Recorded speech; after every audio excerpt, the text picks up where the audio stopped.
Hello and welcome to today's morning report on Thursday the 27th of November with me, Rich Perry, market analyst at Handtech Markets. The European trading session has started off actually mildly positively, and that's despite the fact that we've got Thanksgiving holiday today. The Wall Street markets were reasonably positive into the close. Asian markets were mixed, Nikkei down overnight about 0.8%. But these European markets continue to push higher. This is the strong run in the DAX just continues to roll on. FTSE is still underperforming the DAX, so it's still a bit of a laggard, and that continues to be the case. But certainly the main focus for these markets today will be the OPEC meeting. This OPEC meeting is in Vienna, and has been suggested in the last couple of days with the fringe meetings that the OPEC organisation will not be cutting any oil production. It doesn't seem as though that they can come to any real agreement in terms of who's going to take or who's going to bear the brunt of the production cuts.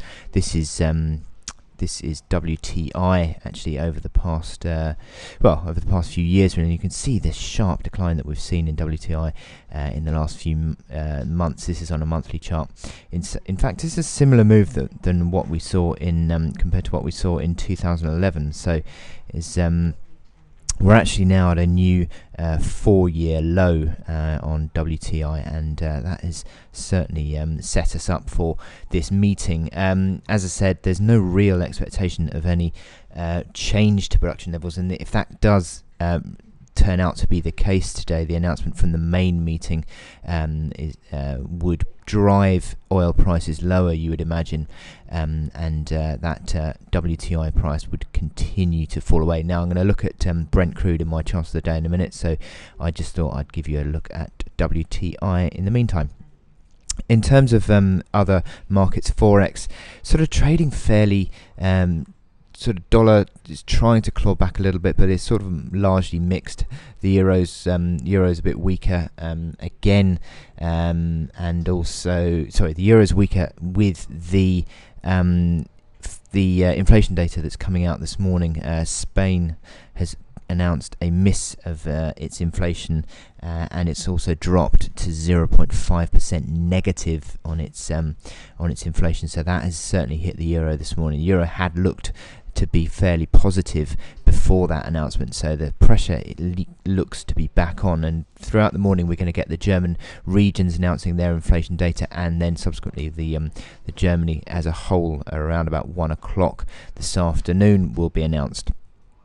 Then we've also got, as I said, mixed FX with the fact that sterling is weaker, but the Japanese yen is also strengthening, so that's sort of mixing it up a bit, and also the commodity currencies, Aussie and Kiwi dollars, are both stronger as well. So it's a bit of a mixed bag in FX today, but it'll be interesting to see what happens in terms of trading, because volumes are going to be light in the fact that we've got Thanksgiving holiday. The Asian session, for example, had light trading volumes, so it could mean one of the two things, and not helpfully me saying this, but it could either mean that the markets are completely dead and not really doing anything, or you could see the markets quite volatile on the back of the low volumes, which could see prices move around on very little news anyway. So it's difficult to see ascertain exactly how the markets are going to be today, but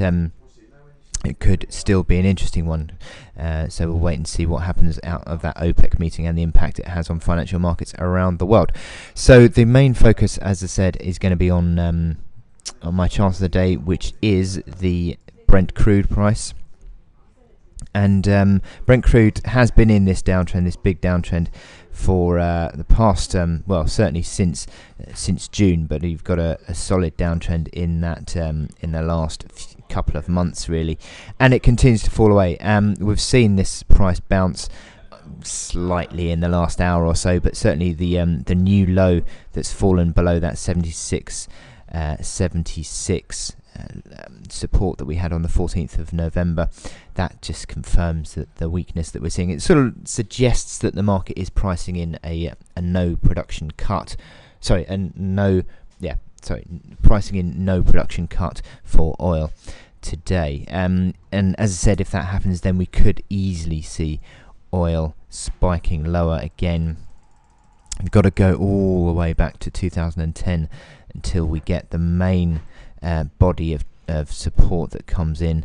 So you can certainly see around 69. It seems to be the main support, but in the meantime, you've got just underneath 72, which is 71.75 being the initial support, but around about that 69 area, or actually 68 being this on the intraday levels.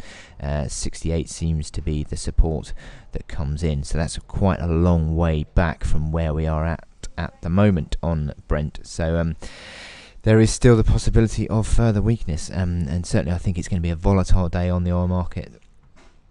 Regardless of what the decision is, I mean, if there is a cut in production, you could easily see a spike higher. Let's just zoom in to the intraday to see where we could move to. Well, just in the last couple of days, really, we've moved back from $80, so $80 seems to be a bit of a level. So if we do get a production cut, then we could obviously see move back towards $80, and that's a significant increase from where we are at the moment, seeing as oil is currently trading around just above $76. So that would be just a $3.5, almost $4 rebound. So that's coming up to 6-7% on that oil price, so, or certainly 6%. So that would be a significant move higher if that were to be seen, but down almost 2% on the day already today, on very little news. So you can imagine if we do get some news, it's going to be a volatile one. So I wish you good luck in your trading on oil throughout the day. I think you've got to stay close, obviously, to the news flow and see what happens. Thank you very much, and I'll speak to you later.